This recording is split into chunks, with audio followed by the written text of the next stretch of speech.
नमस्कार मित्रों, स्वागत है आपका सनातन सार कथा अमृत पर। मैं हूं आपका मित्र और आज हम सुनेंगे एक ऐसी अद्भुत कथा जिसने करोड़ों भक्तों के जीवन को बदल दिया। क्या आप जानते हैं कि हनुमान चालीसा की रचना एक कारावास में हुई थी? जी हाँ, एक अंधेरी कोठरी में बैठकर तुलसीदास जी ने कैसे लिखी यह दिव्य वाणी। और क्या सच में हनुमान जी ने उनकी रक्षा के लिए सेना भेजी थी? आज की इस पावन कथा में हम जानेंगे इन सभी रहस्यों को। कथा का समय है 16वीं शताब्दी। भारत भक्ति रस में सराबोर था। गोस्वामी तुलसीदास जी, जो श्री राम के परम भक्त थे, उन्होंने पहले ही रामचरितमानस जैसे महाग्रंथ की रचना कर चुके थे।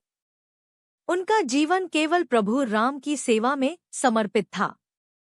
तुलसीदास जी का जन्म विक्रम संवत 1589 में हुआ था और उन्होंने स्वामी नरहरिदास को अपना गुरु बनाया। उनकी वाणी में ऐसा तेज था कि लोग मंत्रमुग्ध हो जाते थे। किंतु इसी ख्याति ने उन्हें एक संकट में भी डाल दिया। कुछ इतिहासकारों और लोक परंपराओं के अनुसार उस समय के मुगल बादशाह अकबर के काल में किसी कारणवश उन्हें कारावास में बंद कर दिया गया। कारण चाहे कुछ भी रहा हो, परिस्थिति यह थी कि एक महान संत अब लोहे की सलाखों के पीछे थे। अयोध्या के दर्शन से वंचित एक संत के लिए इससे बड़ा दुख और क्या हो सकता था। कारावास के वे दिन तुलसीदास जी के लिए अत्यंत कठिन थे। बाहर की दुनिया से संपर्क टूट चुका था। न दर्शन थे, न कीर्तन, केवल 4 दीवारें और मौन था। किंतु एक सच्चे भक्त के लिए कारावास भी ईश्वर का मंदिर बन सकता है। तुलसीदास जी ने हताश होकर हनुमान जी की शरण ली। वे जानते थे कि संकट की इस घड़ी में केवल पवन पुत्र ही उनके सहारे बन सकते हैं।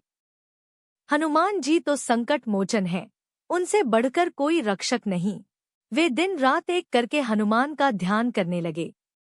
उनकी आंखों से आंसू बहते थे और होठों से केवल एक ही नाम निकलता था, जय हनुमान। उन्हें अनुभव हुआ कि यदि वे हनुमान जी के चरित्र और महिमा को शब्दों में पिरो दें, तो प्रभु प्रसन्न हो सकते हैं। इसी भाव दशा में तुलसीदास जी ने लिखना आरंभ किया। उन्होंने सबसे पहले गुरु को नमन किया। श्री गुरु चरण सरोज रज, निज मनु मुकुरु सुधारी। उन्होंने स्पष्ट किया कि बिना गुरु कृपा के कोई भी साधना पूर्ण नहीं होती। इसके बाद उन्होंने 40 चौपाइयों की रचना की। चालीसा का अर्थ ही 40 है। हर चौपाई में उन्होंने हनुमान जी के बल, बुद्धि और विद्या का वर्णन किया। हर शब्द में भक्ति थी, हर पंक्ति में समर्पण। वे लिखते गए, बल बुद्धि विद्या देहु मोहिंग हरहु कलेस विकार। यह केवल शब्द नहीं थे, यह उनकी आत्मा की पुकार थी। वे जानते थे कि यह रचना केवल कागज पर नहीं, बल्कि करोड़ों दिलों में बसेगी। कारावास की ठंडी हवाओं में भी उनके हृदय में भक्ति की अग्नि जल रही थी। उन्होंने हनुमान जी को राम भक्ति का द्वारपाल बताया। राम द्वार तुम रखवारे, होत न आज्ञा बिनु पैसारे। इससे स्पष्ट होता है कि हनुमान भक्ति अंततः राम भक्ति की ओर ले जाती है। तुलसीदास जी ने अवधी भाषा का प्रयोग किया ताकि आम जन भी इसका लाभ उठा सके। इसमें संस्कृत के तत्व भी समाहित थे, जिससे इसकी गरिमा बनी रहे। वे प्रत्येक चौपाई को लिखते समय हनुमान जी का ध्यान करते थे। ऐसा माना जाता है कि लिखते लिखते उन्हें दिव्य अनुभूति होने लगी। उन्हें लगा कि हनुमान जी स्वयं उनकी लेखनी को संचालित कर रहे हैं। यह रचना कोई साधारण काव्य नहीं, बल्कि एक साधना थी। और फिर वह चमत्कार हुआ जिसने इतिहास बदल दिया। मान्यता है कि हनुमान चालीसा की रचना पूर्ण होते ही दिल्ली में हनुमान जी की सेना के दर्शन हुए। बंदरों का एक दल शासक के महल के आसपास दिखाई दिया। यह संकेत स्पष्ट था कि यदि तुलसीदास जी को मुक्त नहीं किया गया, तो संकट गहरा सकता है। शासक ने तुरंत तुलसीदास जी को रिहा करने का आदेश दिया। जब वे कारावास से बाहर आए, तो उनके हाथ में वह पवित्र ग्रंथ था जिसे आज हम हनुमान चालीसा के नाम से जानते हैं। यह केवल एक स्तोत्र नहीं था, यह संकट मोचन की कुंजी थी। अंत में उन्होंने दोहे में प्रार्थना की, पवन तनय संकट हरन, मंगल मूर्ति रूप, राम लखन सीता सहित, हृदय बसहु सुर भूप।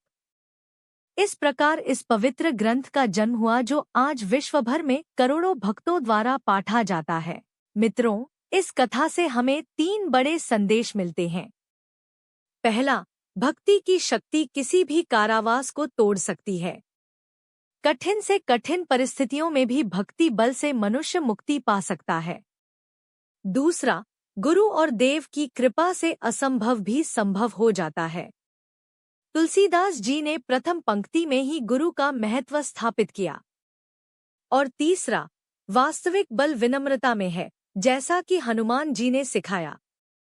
वे बलवान थे, किंतु राम नाम के जाप करने वाले विनयी थे। आज जब भी हम चालीसा का पाठ करते हैं, तो हमें तुलसीदास जी के उस संकल्प को याद करना चाहिए। मंगलवार और शनिवार को इसका पाठ विशेष फलदायी माना जाता है।